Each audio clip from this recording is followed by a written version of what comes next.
कितने इंटेलिजेंट हमारे योगी जी। जब उर्दू का विरोध कर रहे थे तो उर्दू बोल रहे थे।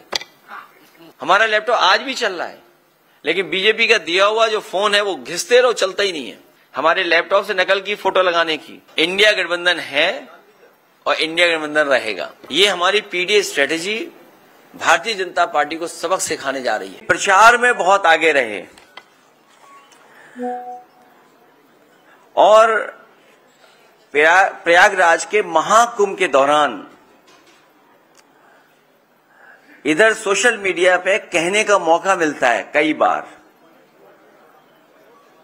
तो जो कुछ लिखा पढ़ा था मैंने वो आप लोगों से उस प्लेटफॉर्म के माध्यम से मैं शेयर करता रहा। हर सुझाव को जो समय समय पर सुझाव दिया गया, जो हमारी तरफ से सुझाव आता था, उसको भारतीय जनता पार्टी आलोचना समझ रही थी। और हम लोग चेतावनी इसलिए दे रहे थे क्योंकि 2013 में सरकार बनने के बाद समाजवादी पार्टी को भी कुंभ कराने के मुझे अवसर मिला था।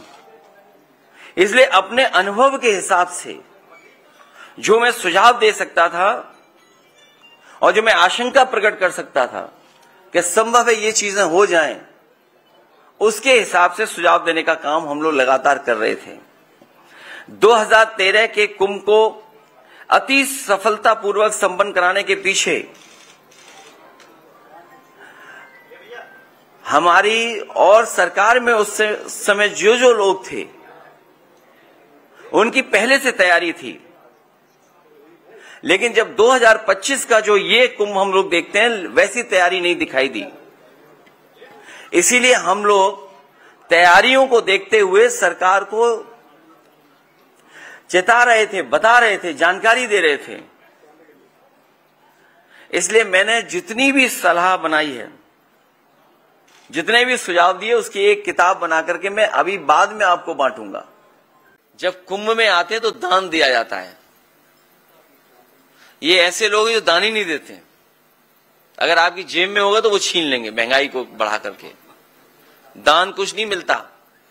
मैं दिल्ली की सरकार से कहूंगा, और कई बार मांगा है मैंने, कि कम से कम दिल्ली वाले दान में ये जो आपका किला है, अकबर का किला, ये उत्तर प्रदेश सरकार को दे दें, जिससे कि इसमें परमानेंट टूरिज्म के लिए और खासकर रिलीजियस टूरिज्म के लिए और खासकर जो हमारे गरीब श्रद्धालु आते हैं उनके लिए परमानेंट स्ट्रक्चर्स बन जाएं, जिससे कभी भी भगदड़ से किसी की जान न जाए।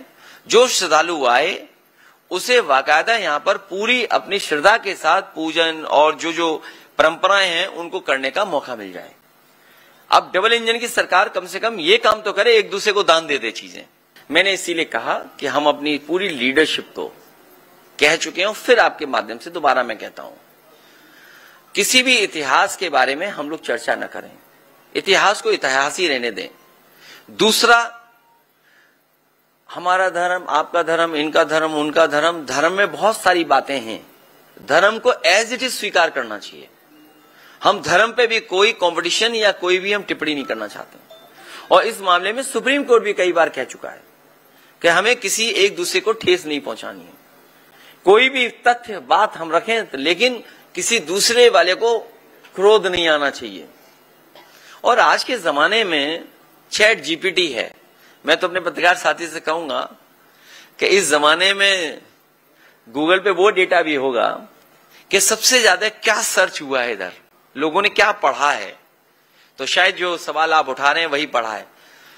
मैंने लखनऊ में बहुत बड़ी और बहुत फेमस कव्वाली नुसरत फतेह अली खां, जो भजन था मीरा का, वो गाया था। मतलब सॉरी, मैंने YouTube से चलवाया था स्क्रीन पर। हमारा यही भारत है, मिलीजुली संस्कृति का भारत है। कुछ हमने सीखा, कुछ हमने उनसे सीखा। यही हमारी गंगा जमनी तहजीब है। और सबसे बड़ा परिचय तो हमारे योगी जी ने दिया। कितने इंटेलिजेंट हमारे योगी जी। जब उर्दू का विरोध कर रहे थे तो उर्दू बोल रहे थे।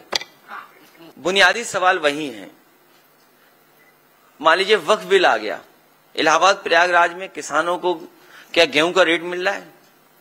अगर आड़तियां ना खरीदें तो सरकार का कोई इंतजाम नहीं है। और सुनने में आया कि सरकार ने यह पाबंदी लगाई है कि आड़तियां कंपटीशन न करें, इसी रेट पे पूरा गेहूं खरीद लें। कंपटीशन क्यों नहीं चाहती सरकार? इसलिए क्योंकि बड़े बड़े उद्योगपतियों से मिल गए हैं। जो पैकेज आटा है या जो बिस्किट्स हैं, बेकरी है, इसका कारोबार बढ़ गया, इसका मुनाफा ज्यादा है, तो उनको मुनाफा ज्यादा मिले इसलिए सरकार इस तरह की पाबंदी लगा रही है। दूसरा, बेरोजगारी कितने बड़े पैमाने पर है, नौकरी नहीं है। ये नौकरी इसलिए नहीं देना चाहते हैं क्योंकि आरक्षण नहीं देना चाहते हैं। लेकिन बीजेपी के लोग तो ऐसे हैं कि अगर उन्हें एक आंख फोड़नी पड़े और दूसरे की दोनों आंख फूट जाएंगी तो उसके लिए भी तैयार हैं ये लोग। तो नौकरी तो सबको मिलेगी, आरक्षण न देना पड़े इसलिए नौकरी नहीं। महंगाई कहां पहुंच गई? जो पावर प्लांट आपके प्रयागराज के आसपास लगे हैं समाजवादियों की देन है, ट्रांसमिशन लाइन समाजवादियों की देन है। आपकी बहुत स्टेट यूनिवर्सिटी को बना करके खड़ा कर देना समाजवादी पार्टी की देन है। हाईटेक सिटीज देना, एक अर्बन इंफ्रास्ट्रक्चर कैसे क्रिएट हो उसका समाजवादियों ने काम किया।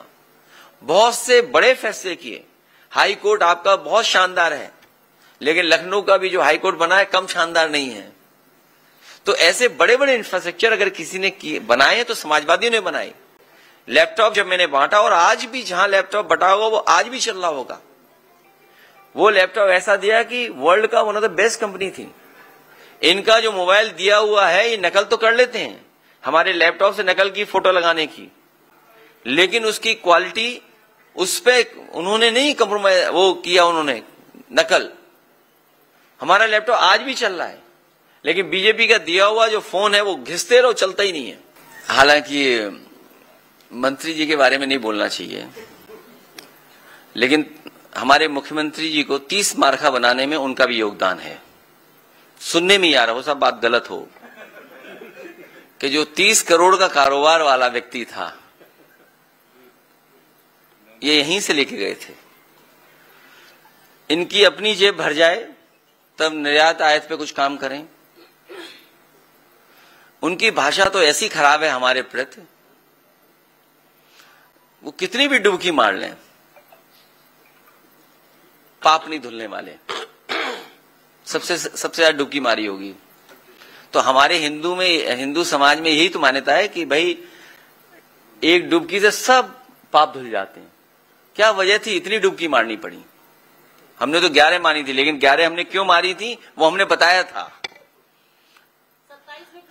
और आप में से बहुत से लोग मौजूद होंगे, उस समय जो मेयर थी वो हमारी पार्टी में शामिल होना चाहती थी। हमारे आदरणीय आजम खान साहब, जिन्होंने कुंभ का आयोजन बहुत अच्छा कराया था, अहमद हसन साहब, जावेद उस्मानी साहब, उन सब ने मिलकर के आयोजन बहुत अच्छा कराया था। मैंने ही मना किया था कि पार्टी में ना आए, और वजह साफ थी। कुछ लोग जमीनी नेता हैं, भू माफिया हैं। भारतीय जनता पार्टी को अपने भू माफियाओं की सूची जारी करनी चाहिए। इसीलिए मैंने कहा कि पीड़ित, दुखी जो भी लोग हैं हम उनके साथ हैं। बस्ती में एक उपाध्याय जी थे, नौजवान, उनको पुलिस ने पीट पीट के मार दिया। आप पता करिए, समाजवादी पार्टी उनके साथ खड़ी थी। समाजवादी पार्टी के लोग गए, अपनी जेब से भी आर्थिक मदद की और पार्टी की तरफ से भी हम लोगों ने मदद पहुंचाई, 1 लाख रुपए उसकी मदद की। हाथा नहीं भाता, ये झगड़ा पुराना है, हरिशंकर तिवारी जी के जमाने से चला आ रहा है मामला। उन बातों में मैं नहीं जाना चाहता हूं। उसी सीरीज में आप देखिए उनके साथ क्या अन्याय हो रहा है। आप कहीं भी कुछ जमीन कब्जा कर रहे हैं, लेकिन उनकी प्रतिमा लग रही थी, नहीं लगने दे रहे हैं आप। केवल यही नहीं, सबसे पहले एक सॉफ्टवेयर इंजीनियर थे, याद कीजिए, लखनऊ में गोली मारी गई थी, वो तिवारी जी थे। हाँ, विवेक तिवारी। सबसे पहले गाड़ी पलटने का तो आपको पता ही है, गाड़ी पलटने का कौन खड़ा था। तो हम लोग हर गरीब के साथ हैं, हर दुखी के साथ हैं, हर अपमानित जो हो रहा है उसके साथ हैं। इसीलिए पीडीए का नारा दिया। ये हमारी PDA strategy Bharatiya Janata party को सबक सिखाने जा रही है। और उसी का परिणाम यह है कि जो अभी आपने देखा था कुछ दिन पहले, जो हंगामा बड़ा हुआ था, उसमें बाकायदा फाइनेंस हुआ था उत्तर प्रदेश से, अपना वर्चस्व दिखाने के लिए कि अगर हमारे साथ हमारी कुर्सी छीनी जाएगी तो ये लोग भी सब चले जाएंगे जो लहरा रहे हैं तलवार। 2027 में प्रयागराज के हम अपने संगठन और नेताओं से कहेंगे, और जिस तरह का जनता में हम लोग समर्थन देख रहे हैं, जिस तरीके से आजमगढ़